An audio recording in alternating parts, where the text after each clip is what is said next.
El secreto de María. Meditación espiritual del Reverendo Padre José Luis Torres Pardo, fundador del Instituto Cristo Rey. Roldán, 13 de agosto de 2006.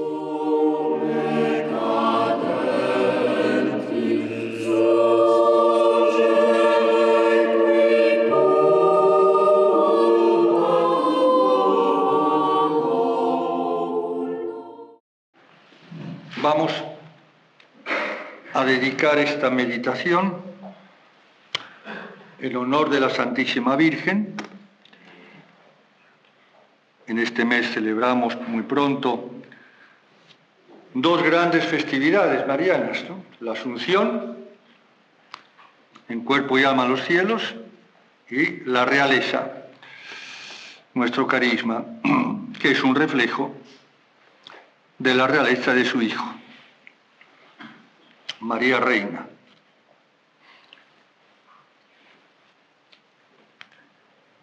Es muy difícil,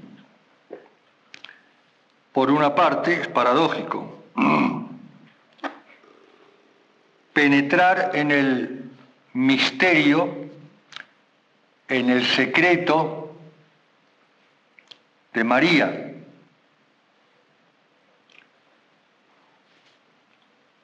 Por una parte, tenemos poco escrito en el Evangelio. La Virgen pasa casi como desapercibida para que resplandezca Jesús, su divino Hijo. Virgen prudentísima. Por otra parte, las fuentes históricas de la vida de María son muy escasas.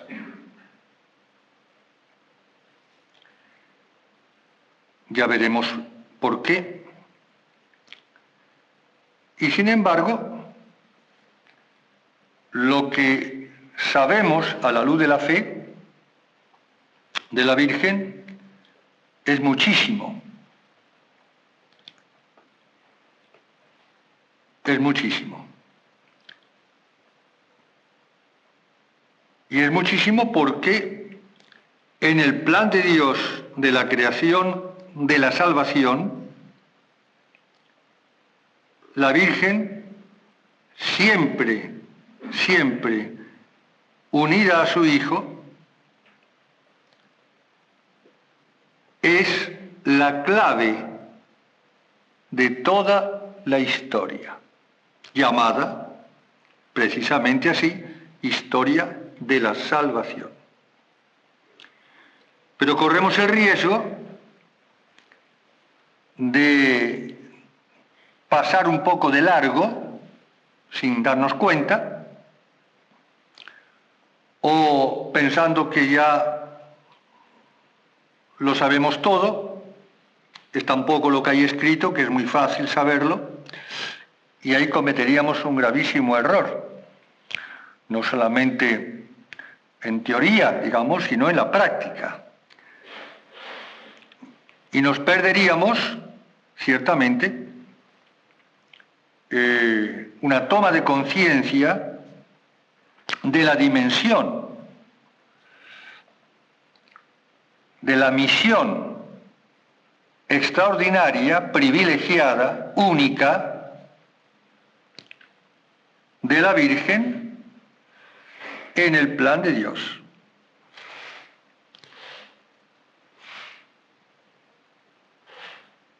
Y el por qué y cómo Dios ha querido que nos salvemos junto con su divino Hijo, el Mesías prometido, con su bendita Madre y Madre nuestra.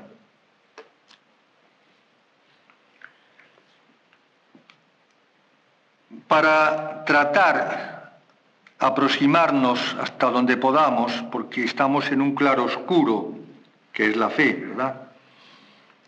Con los pocos datos,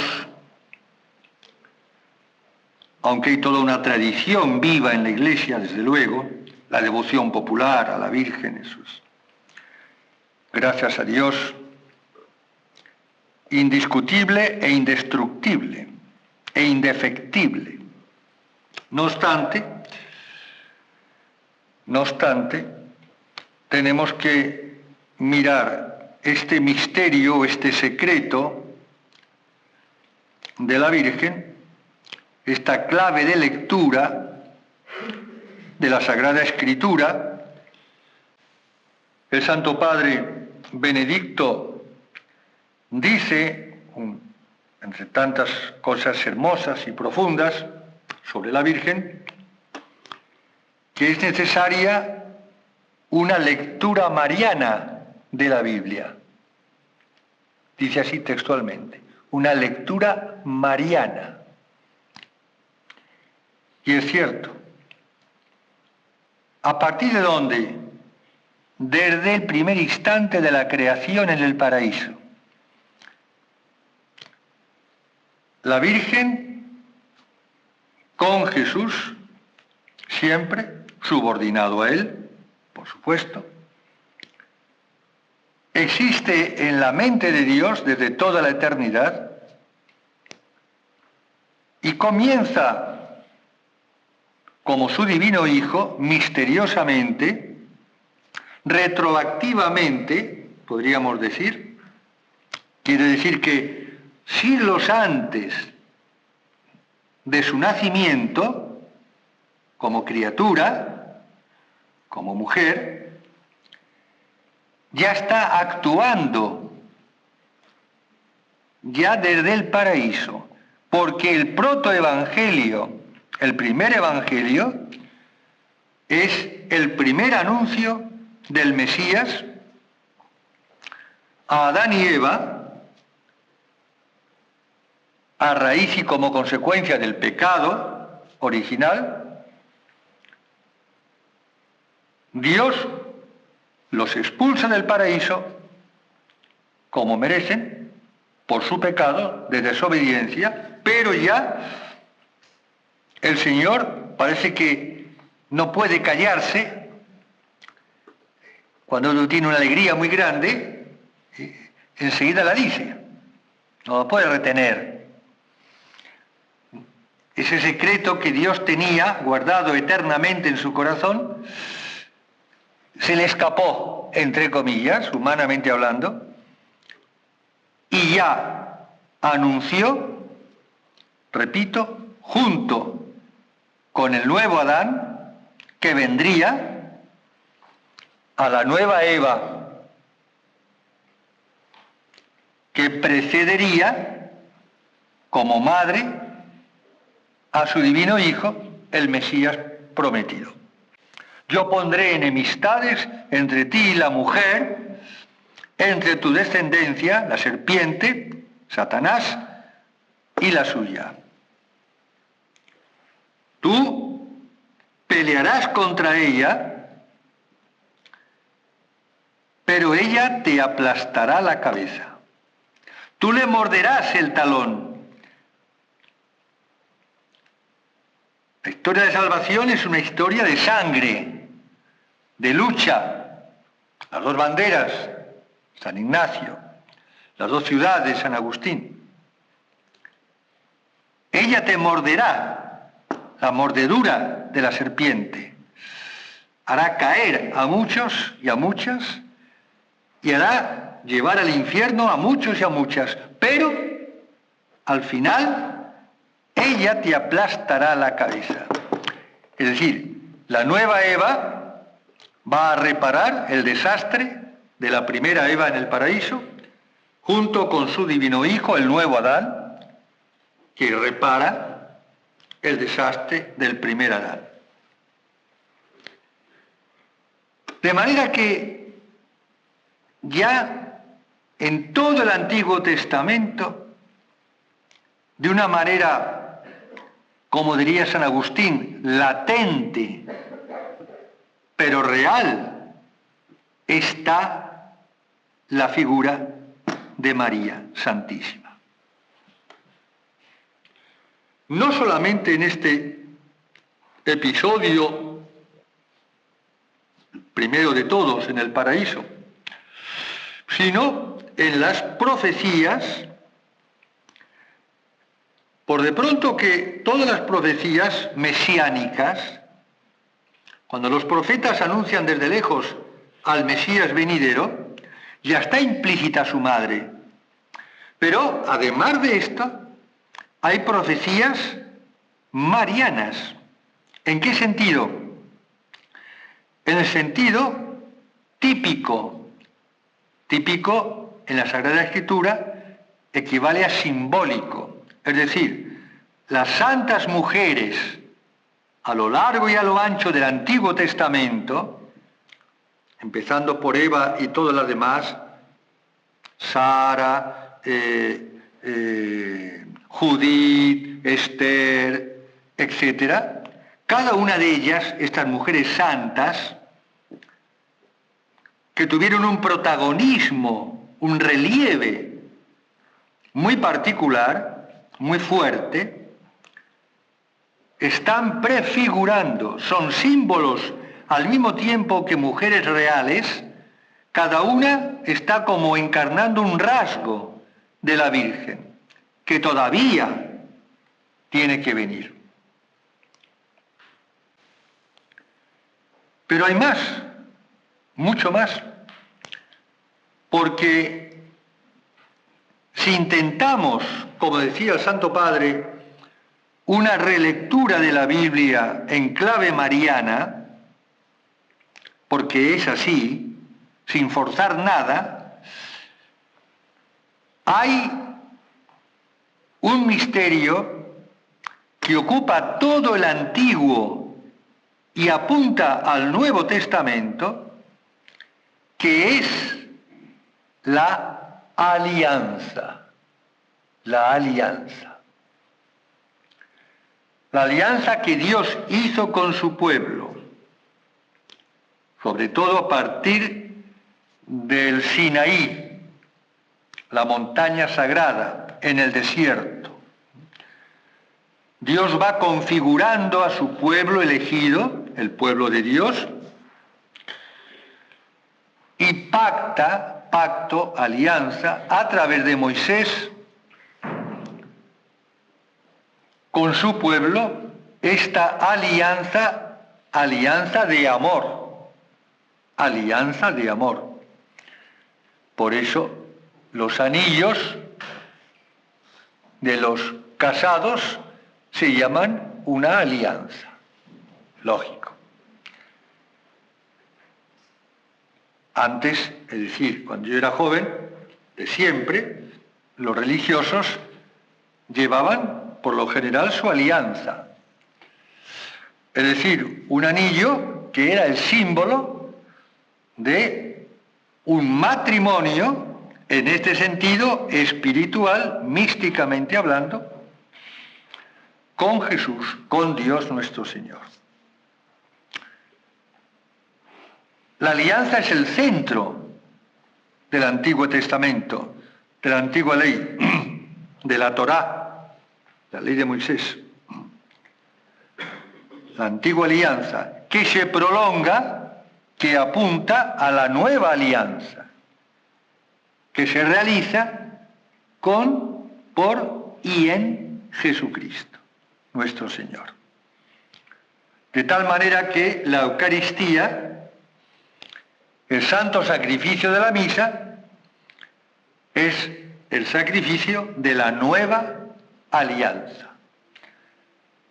Porque Jesús viene a hacerlo todo nuevo. Todo lo que estropeó Adán, Jesús viene a hacerlo de nuevo. No viene a arreglarlo. No. Viene a hacerlo totalmente nuevo. No hay ruptura, no, entre el Antiguo y el Nuevo Testamento, no.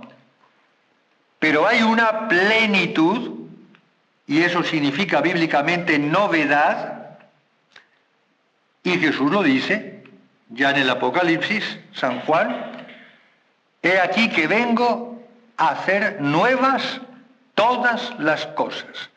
Nuevo Testamento. El hombre nuevo.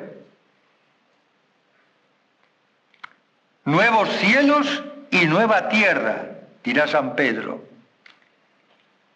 Y la Virgen María es la mujer nueva, la nueva Eva. En consecuencia, la Virgen es incomparable con la primera Eva, como Jesús, muchísimo más porque es Dios, infinitamente más, es incomparable con el primer Adán. En la película de la Pasión de Mel Gibson, muchas veces lo he dicho y lo repito porque me quedó muy grabada esa escena, cuando Jesús va camino del Calvario, el Vía Crucis, y cae por tierra, una de sus caídas, y su madre corre apresurada para aliviarlo y acompañarlo y animarlo. Y en la película se escuchan las palabras de Jesús a su madre, le dice, madre, vengo a hacer nuevas todas las cosas. Esa es la novedad del cristianismo. La novedad. Y por consiguiente, la unicidad. Es decir, es la religión única, verdadera, que no se puede comparar ni de lejos con ninguna otra, por más que en todas las religiones hay cosas buenas. Eso es otra cuestión.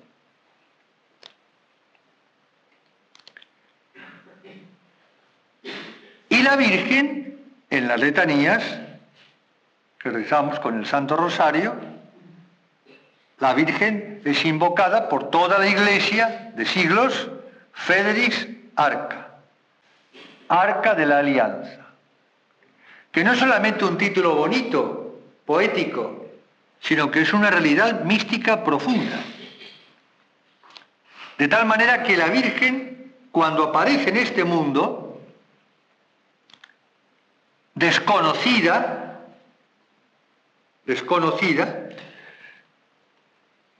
ya estamos salvados. Ya estamos salvados. Por eso los santos han repetido, y es cierto, a la luz de la fe, que la verdadera devoción a la Santísima Virgen es un signo de predestinación, señal de predestinación, nada más y nada menos. Eso quiere decir que es imposible moralmente hablando que nadie se condene al infierno si de verdad ama a la Virgen. Ese hombre está salvado, esa mujer está salvada. ¿Y cómo sé yo si amo a la Virgen?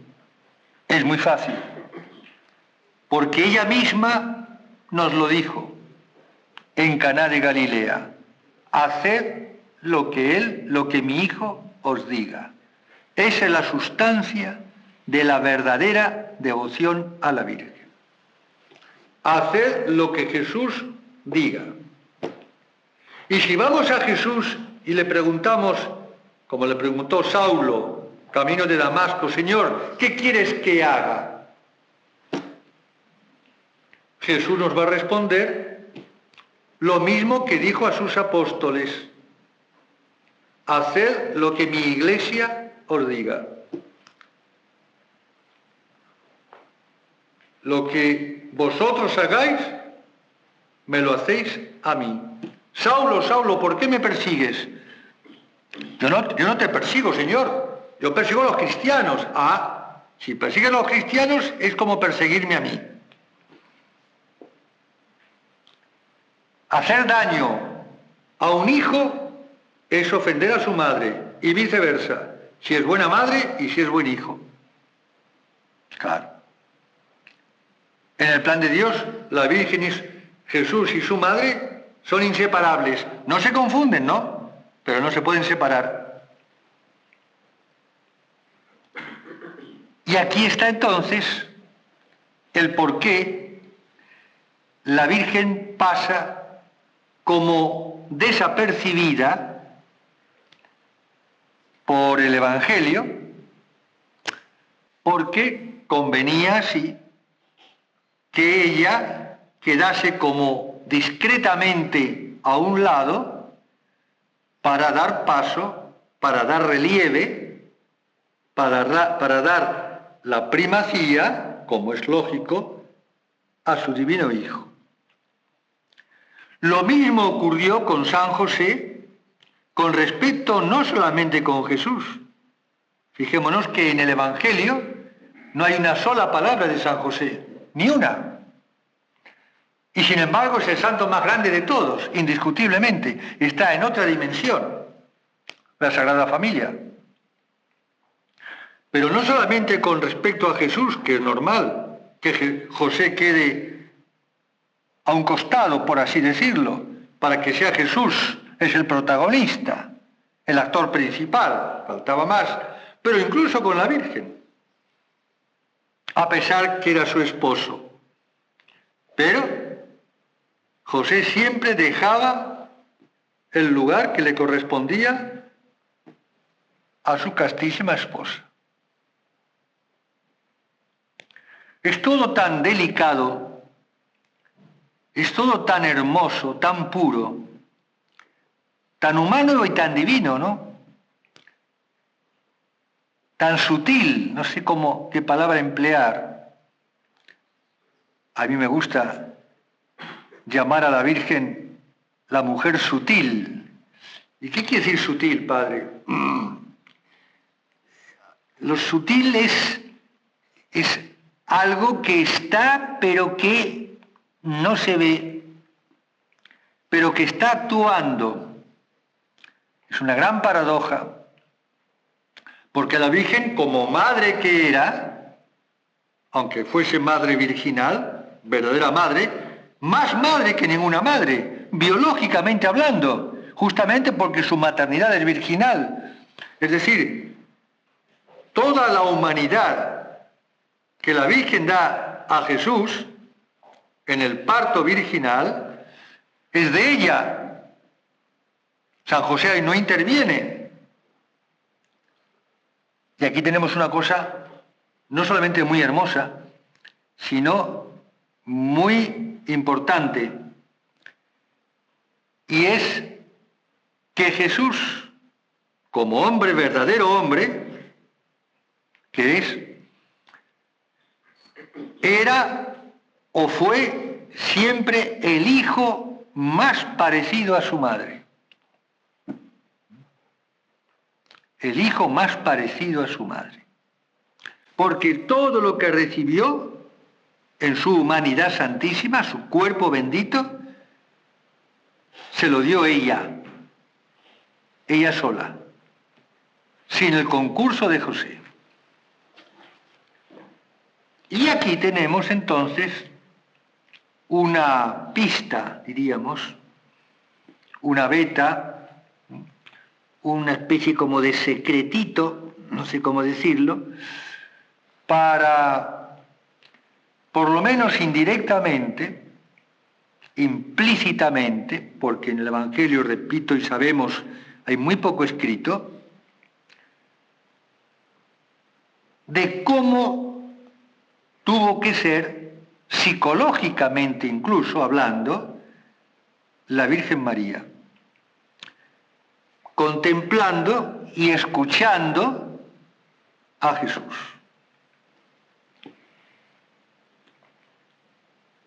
Esos 30 años de vida oculta en Nazaret son muchos años. Es un misterio superpuesto a otro. ¿Por qué? Porque toda la expectación, la expectativa del Mesías, cuya venida, anunciada por los profetas de antiguo, se hacía más y más cercana y por consiguiente nostálgica, diría yo, y por consiguiente como impaciente toda la liturgia de Adviento. Ojalá rasgases esos cielos y vinieses. Enviad cielos vuestro rocío, ábrase la tierra y germine el Salvador. Esa tierra bendita es el vientre inmaculado de María. Y sin embargo viene el Mesías, nace en lo oculto, en lo escondido,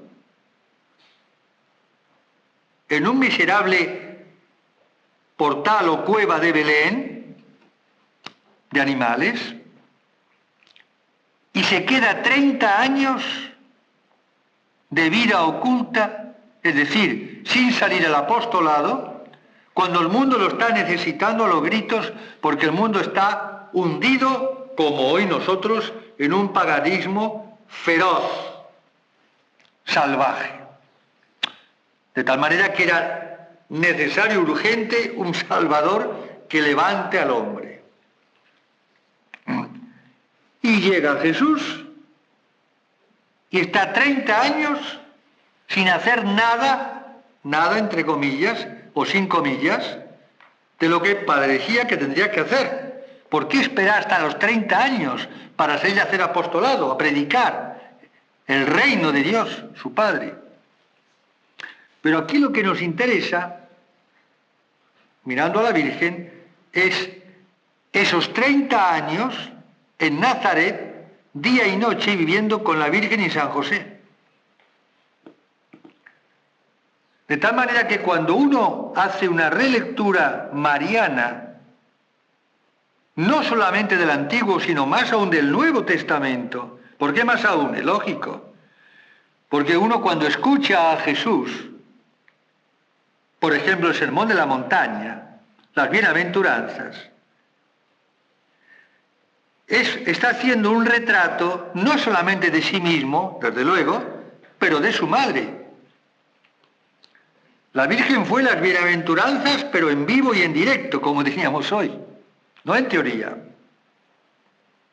Todas las bienaventuranzas, que se resumen en una, como dijo muy bien su prima Isabel, el día de la visitación. Bienaventurada tú, porque has creído todo lo que se te ha dicho de parte del Señor. Todas las bienaventuranzas de la mujer más bienaventurada, de todos los bienaventurados, ya en esta tierra, repito, se sintetizan en su fe. Bienaventurada, dichosa, feliz María, tú, porque has creído. Ese no solamente acto de fe, de creer por medio del ángel Gabriel lo que Dios le anuncia, el misterio de la encarnación del Hijo de Dios en su seno purísimo, inmaculado, virginal. No solamente creerlo, sino vivirlo hasta la muerte.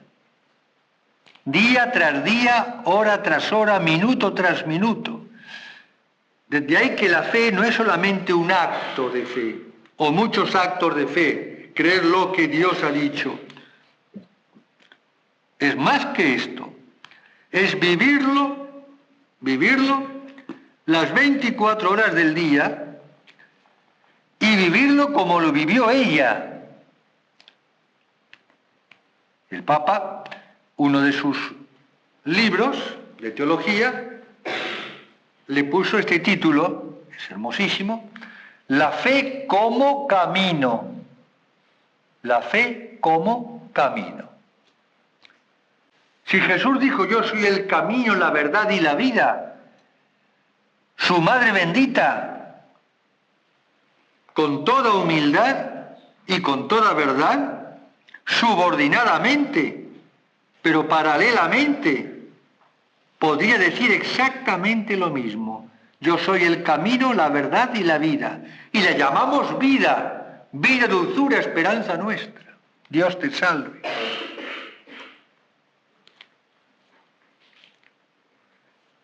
Eso quiere decir que la Virgen vivió aquel acto de fe sobrehumano, inaudito, descomunal, no hay palabras para ponderarlo.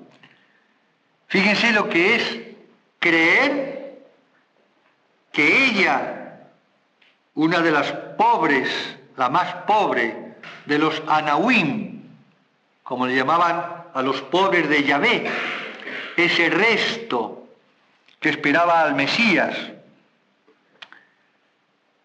la más pobre y la que se tenía, la que se consideraba la más miserable, la más sin importancia de todas las mujeres, la humildad encarnada, si no Dios no se hubiese encarnado en ella, por supuesto. Dios abomina la soberbia, el orgullo.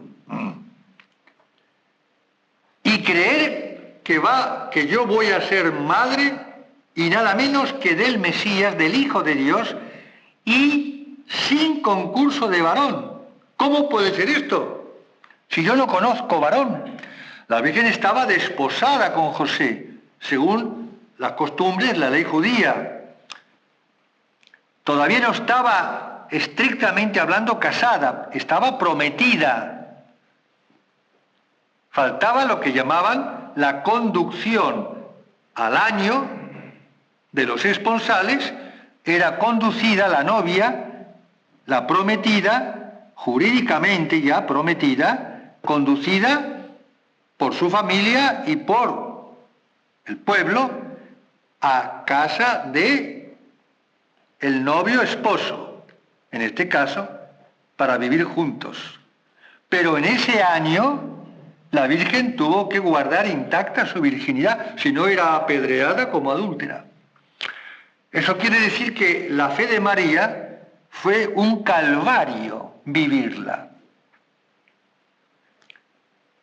Nosotros estamos acostumbrados a leer el Evangelio y lo sabemos y damos para adelante y ya está. Pero causa estremecimiento cuando uno se para a pensar y a ponerse en lo posible, si es posible, en el lugar de María, cuando comienzan los primeros síntomas de su gravidez, de su embarazo, porque ella se va inmediatamente a visitar a su prima Isabel. El ángel le da como una prueba: mira, tu prima Isabel, que era estéril, sin embargo ya lleva 6 meses de embarazo. De manera que para Dios no hay nada imposible que tú seas madre, pero sin perder la virginidad. Misterio, cosas de Dios, ocurrencias de Dios.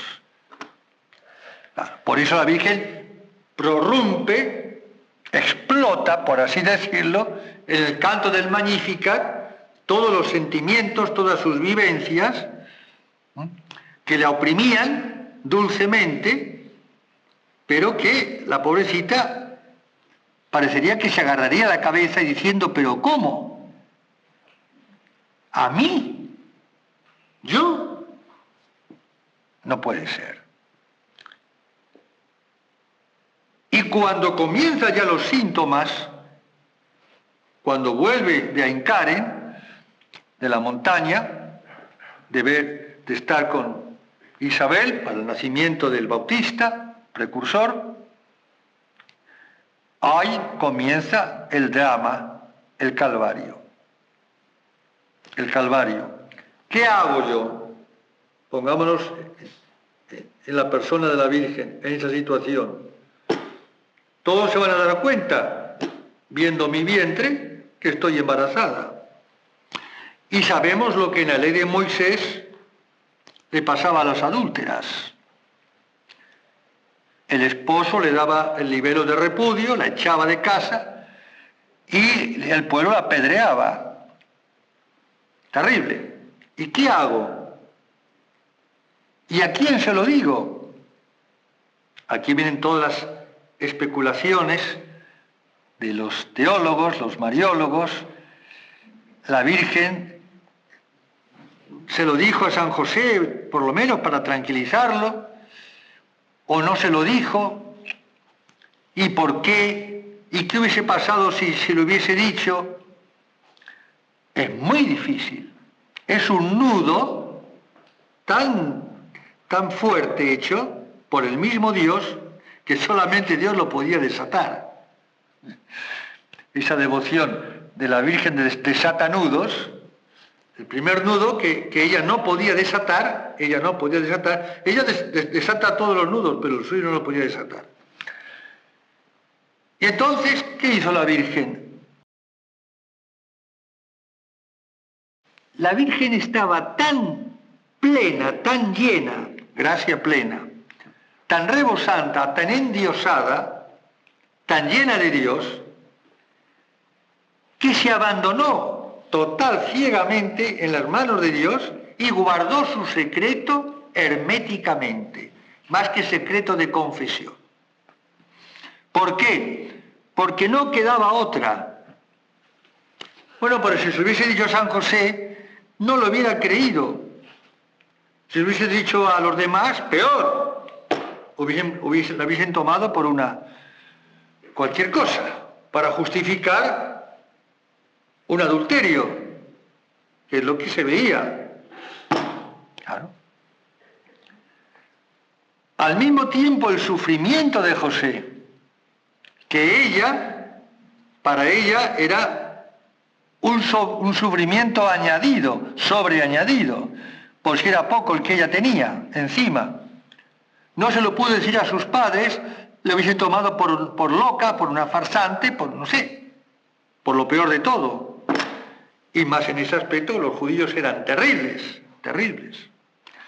Si una hija de un levita, de la tribu de Leví, es sorprendida en adulterio, debe ser quemada viva, no solamente apedreada, muerta a pedradas, quemada viva. Terrible, ¿no? Pero ella se abandona en las manos de Dios y guarda su secreto. Guarda su secreto. ¿Y San José? San José con sus ojos está viendo que su esposa está embarazada y que algo habrá pasado. Pero San José, que conoce a María mejor que nadie y que la tiene una admiración y una veneración porque era un ángel viviente, aunque era de carne y hueso, digamos entre paréntesis, como dicen los teólogos, y es lógico, aunque no sea dogma de fe, no hace falta, es un dogma de sentido común, que San José estuvo confirmado en gracia. Es decir, José no podía pecar por un privilegio. Si Juan Bautista fue confirmado en gracia en el vientre de su madre Isabel, por ser el precursor que va delante de Jesús, con mayor razón San José, que va a ser el padre adoptivo de Jesús y esposo real, aunque virginal, de María, la Madre de Dios. Fijémonos lo que estamos diciendo. San José no podía creer, no le entraba en la cabeza una mínima infidelidad de su esposa. Por eso la reacción de José, como dice el Evangelio, Mateo, es dejarla en secreto, irse y dejarla. No solamente por el aspecto sentimental de acusarla y de que la apedreen, no solamente por eso, sino porque él no podía creer que la Virgen hubiese llegado a hacer eso que los ojos indicaban que había hecho. Y José, que es también de los Anahuín, un santo, como Dios va a dar por esposo a la madre de su hijo, sino a un hombre extraordinario en el sentido de santidad. Y San José entonces suspende el juicio, como diríamos hoy, no la acusa y él piensa dejarla irse. San Bernardo piensa que él pudo intuir que tal vez sería la madre del Salvador. Creía más que la Virgen era santísima, inocente, más que infiel, contra lo que le decían sus sentidos. El sufrimiento de la Virgen, pero fue un sufrimiento sereno, con una paz inalterable, que no podemos tener idea ni explicar. Demuestra la Virgen una madurez humana como mujer y como una mujer que tendría 13 o 14 años. A partir de los 12 años y un día, la mujer judía ya era núbil, ya era apta para contraer matrimonio, a los 12 años y un día. Y si tenemos en cuenta que va a ser nada más y nada menos que la madre de Dios, del Hijo de Dios hecho hombre, la personalidad, la madurez de María tuvo que ser una cosa fantástica. Por eso muchas veces en el arte, o con buena intención, hasta en el cine, a veces presentan un papel de la Virgen, una actriz que parece una bobita, ¿no? Es una cosa horrible. Yo jamás me repele eso. No era una mujer de una capacidad, de una fortaleza, de una madurez, no hay palabras, santidad, parece que no basta decirlo, ¿no? De cualidades humanas, como nadie en este mundo ha tenido ni tendrá, justamente, para el rol, la misión trascendente a que está destinada gratuitamente por Dios. Una entereza, un autocontrol de sus emociones, de sus sentimientos, de sus vivencias, pero de una manera formidable. Guarda un silencio, y deja a Dios obrar. Ella se abandona ciegamente y se confía en Dios y no abre la boca y no dice ni a para dar una mínima explicación de su embarazo. Imaginen en el pueblo, si se dan cuenta de esto, todo el chismerío y todo lo que es, y en un pueblito que ni está en el mapa, por así decirlo, insignificante, donde todo chisme y todo se cuenta y todo el mundo sabe todo. Y elucubraciones, y sospechas, y insultos, y bromas,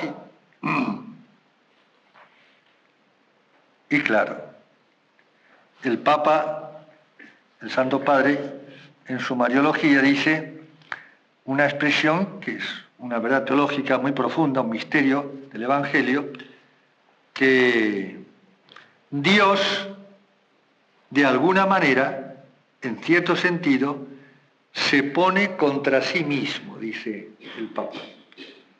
Es decir, hay una expresión que no sé qué si se dice como en España, pillarse los dedos.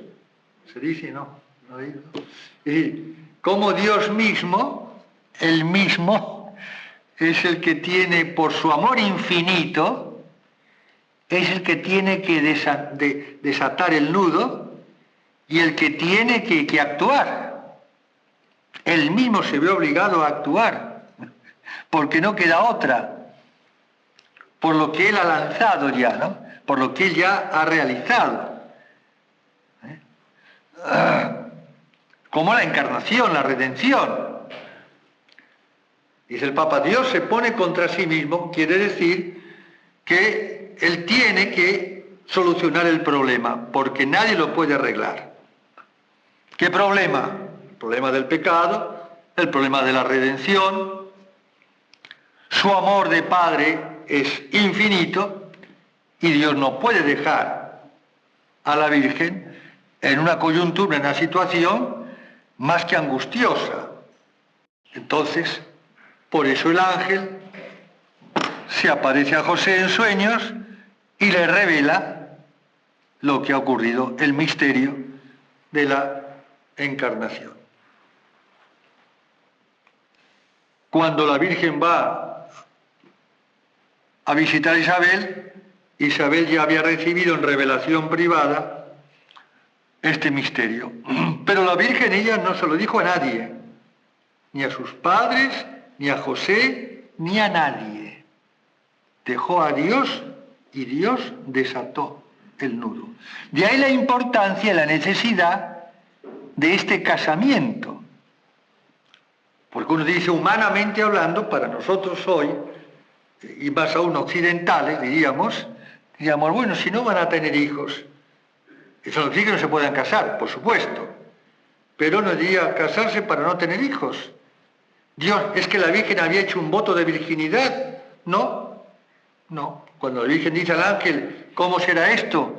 No conozco varón, quería decir que por ella su deseo era no casarse, pero de hecho estaba desposada, estaba medio casada ya, faltaba la conducción a la casa de José, oficializar. Ella estaba ya comprometida, no podía tener relaciones con nadie más, hubiese sido un pecado gravísimo, incluso jurídicamente hablando, no solamente moralmente hablando. Es todo un misterio, ¿no? Es un claro oscuro, cuesta trabajo, para de ahí vislumbrar un poco, como adivinando de a poco el plan de Dios y el estilo de Dios. Cómo Dios es maravilloso y hace una verdadera filigrana en todo donde pone sus manos. Imaginen que la Virgen no hubiese sido desposada o casada con José, viviendo juntos. ¿Qué hubiese pasado? La hubiesen apedreado, es lógico, lo decíamos antes. Por eso San José es como la sombra, por así decirlo, junto a la Virgen, que Dios le pone un esposo virginal y de mutuo acuerdo, es decir, por inspiración divina del Espíritu Santo. Dios no hace las cosas a medias, lo hace todo muy bien hecho. Viven virginalmente, amándose como nadie se ha amado en este mundo. ¿Cuántas lecciones, no? Ahora no tengo tiempo, porque esto no se termina nunca, y ya ha tocado, me parece, así que imaginen lo que falta por decir. Aquí vislumbramos entonces, por una parte, los dos estados de vida en este mundo que Dios ha instituido o fundado. El matrimonio, sacramento indisoluble de hombre y mujer, y la vida consagrada, el celibato sacerdotal, matrimonio espiritual, y de ambos estados, matrimonio, sacramento, creced y multiplicaos, y el matrimonio virginal o espiritual por los votos de religión o el celibato, están reflejados, están simbolizados los dos en esta situación atípica, única, que se le ocurrió y no se le podía ocurrir más que al Dios sapientísimo, todopoderoso y amorosísimo, en donde Dios nos da a entender cuál es el rol de la sexualidad, tanto en el matrimonio como en la vida religiosa o el del celibato sacerdotal. ¿Cuál es el sentido místico profundo? Esto es muy importante porque hoy como nunca, siempre el mundo ha sido perverso y estúpido, pero hoy como nunca se ha llegado a banalizar el sexo, la sexualidad, tomándolo como una cosa, como un juguete, como una broma, tomándolo todo a risa, cuando es una cosa sagrada. Y ahí está la dignidad de la mujer y la dignidad del varón. Y aquí está el porqué el voto de castidad con el de pobreza y obediencia y el celibato sacerdotal. Cuando Dios, en su amor infinito, es por eso mismo plenitud. Plenitud. Y si el amor es plenitud, ya no hay lugar para otro amor. Uno con una y una con uno. Y punto. Lo demás es accidental. Se separan, que se separen, pero el matrimonio es así. No se puede cambiar de pareja como se cambia de vestido, de zapatos. Es ridículo. Y el sacerdote lo mismo. En el celibato lo más importante, lo primero de todo, es la plenitud. Antes que el apostolado. Esto también, pero esto viene en segundo lugar. Y el Papa también lo dice, al paso. De poner como argumento para guardar el celibato sacerdotal, que el sacerdote está más libre para el apostolado, dice, esto es verdad, pero no es lo más importante. Lo más importante es la plenitud. El sacerdote tiene que estar enamorado de Cristo, lleno de Dios, como la Virgen, gracia plena, no necesita ninguna persona nada más. Con sufrimiento, con sacrificio, con su soledad, con las tentaciones, eso es otra cuestión. Pero en la medida en que ese amor es fuerte, como debe ser, y por consiguiente, por naturaleza, es para siempre, no hay problema. Lo malo es cuando el amor está bajo, ahí entonces sí. Y no por algo, dice el Papa, precisamente, que las crisis del sacerdote, del celibato sacerdotal, coinciden con las crisis en el matrimonio. Y es cierto. Y eso es verdad. Yo lo he dicho tantas veces y lo veo. ¿Por qué? ¿Qué tiene que ver una cosa con otra? Que la inmadurez del sacerdote o del seminarista que se ha ordenado sacerdote, la inmadurez, como los que se casan de una inmadurez espantosa, uno se da cuenta, este matrimonio no dura ni 5 minutos. Es lógico. Son inmaduros, o él o ella o los dos. Basta que sea uno inmaduro, ese matrimonio está colgado de un hilo. En cualquier momento, ¡pac!, se corta el hilo. Y el sacerdote que no vive con plenitud su amor a Cristo, su celibato está colgado de un hilo. Lógico. Eso es evidente. Eso es evidente. Y aquí tenemos entonces el modelo atípico, pero al mismo tiempo paradójicamente típico de la Sagrada Familia, en donde el amor ni excluye ni incluye necesariamente el uso de la sexualidad. Y en la otra vida, como dice Jesús en el Evangelio, ya no habrá más casamientos. Tanto el matrimonio como el sacerdocio son medios, en definitiva, para salvarnos. En la otra vida ya es otra cosa. Estaremos todos llenos de Dios, inmersos en la Trinidad, como todos los bienaventurados, la Iglesia triunfante, y estas estructuras en este mundo que Dios ha instituido habrán terminado ya. Entonces hay que ver la finalidad y la trascendencia. Y el sentido profundo de lo que es el amor humano y de la verdadera fecundidad, tanto si pasa por lo biológico, los hijos, ahora con el aborto, imaginen, es contra natura.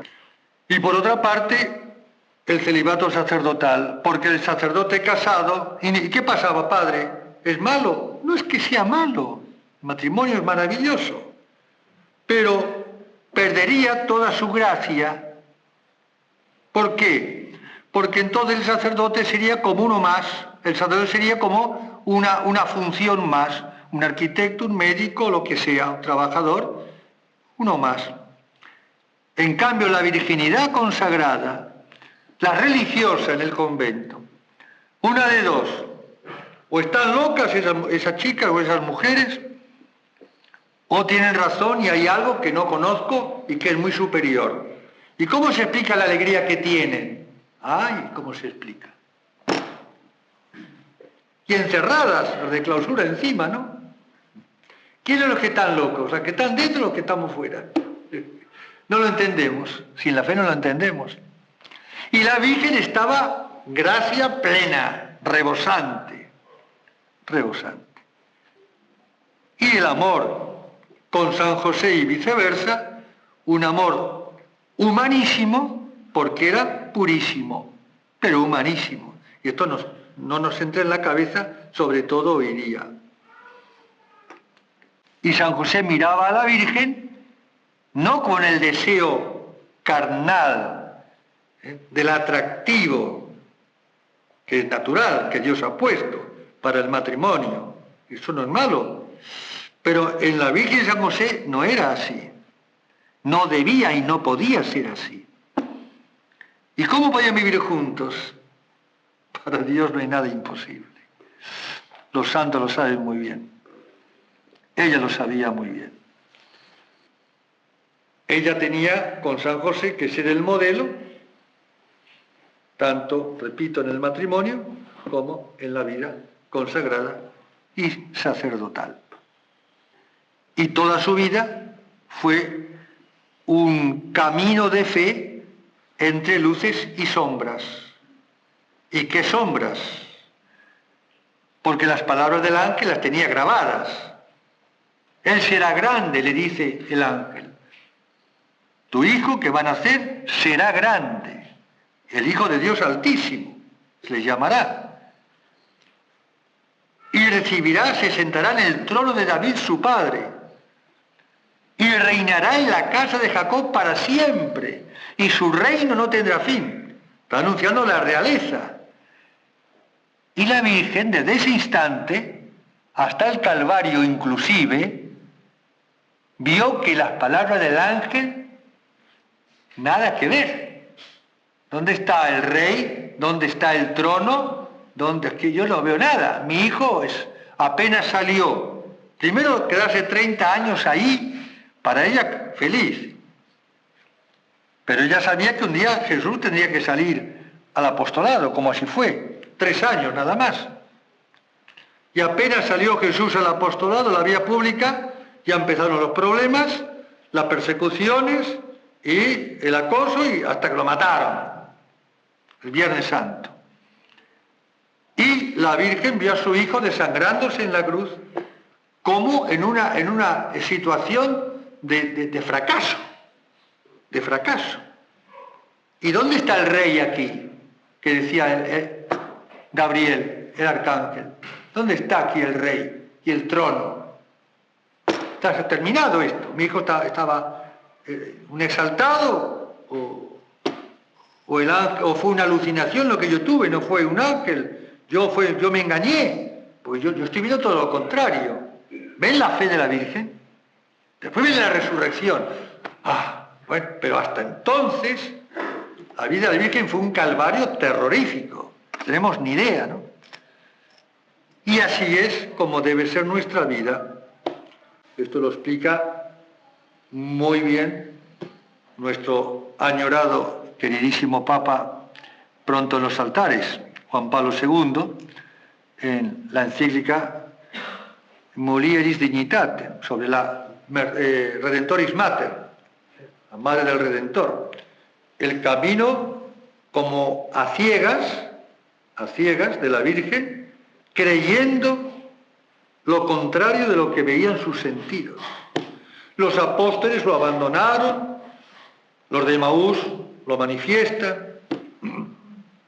Esto se ha terminado, se engañó, fue un exaltado, y nos engañamos todos, y aquí no ha pasado nada, y todo ha sido una pesadilla. Nosotros creíamos, esperábamos, pero todo ha sido un fracaso, un desastre. Y la Virgen siguió creyendo.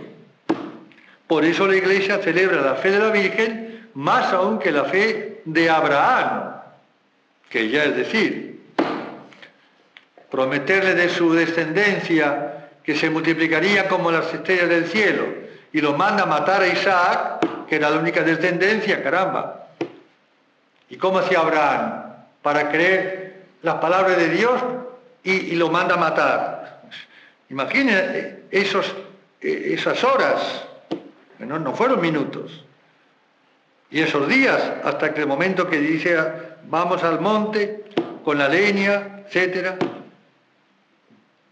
Lo que pasaría, Abraham estaba destrozado. ¿Y qué pensaría él?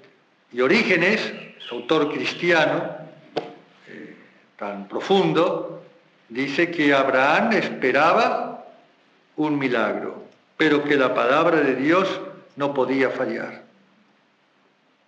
Y cuando tiene atado ya a su chico, a Isaac, y el niño le pregunta, padre, ¿y dónde está el cabrito para el sacrificio?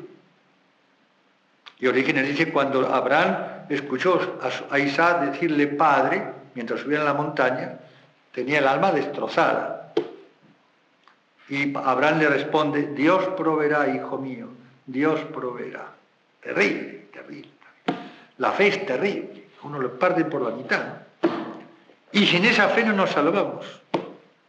Y aquí está la lección, porque ya tengo que terminar, pero el tema da para...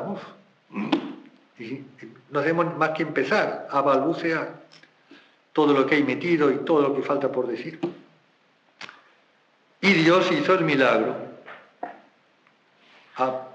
Abraham, la voz. No hagas daño a tu hijo. El Señor ya ha comprobado que eres obediente y que estabas dispuesto incluso a sacrificar. Y allá aparece el cabrito.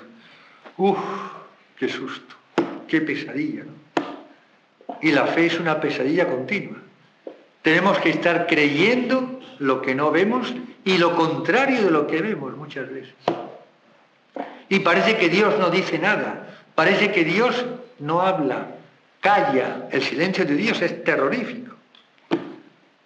Eso decía el Papa, como Juan Pablo II, por ejemplo, en Auschwitz, ¿se acuerdan?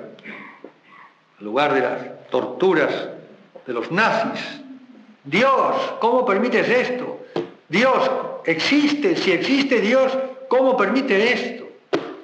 Silencio absoluto. Se están masacrando en el Medio Oriente, se están matando hombres, mujeres y niños, peor que salvajes, intereses creados, Estados Unidos, la plata, todo el orgullo, la soberbia. Es peor que fieras, peor que animales, somos los hombres, sin Dios. Dios no dice nada, no manda ningún ángel, no pasa nada. Sí, pero Dios lo ve todo. Dios lo tiene todo escrito hasta que llega la hora y Dios dice, basta. ¿Y cuándo será, Señor? Mientras tanto, tenemos que vivir de fe. Tenemos que ir subiendo la montaña, como Abraham, pensando, ¿y ahora qué va a pasar? O como la Virgen, yo no veo que mi hijo sea rey de nada. Todo lo contrario. Yo estoy loca. Yo tuve un sueño, una alucinación, me he engañado y he engañado a todos y me hago pasar por santa y yo... ¿Qué pasaría por la cabeza de la Virgen? ¿Y qué es lo que salvó a la Virgen? Y aquí está la moraleja, la conclusión, el silencio heroico de su fe. El silencio heroico de su fe. Creer contra toda evidencia y contra toda esperanza. Saber que Dios no puede fallar. ¿Cómo será eso? No te preocupes, María, le dice el ángel.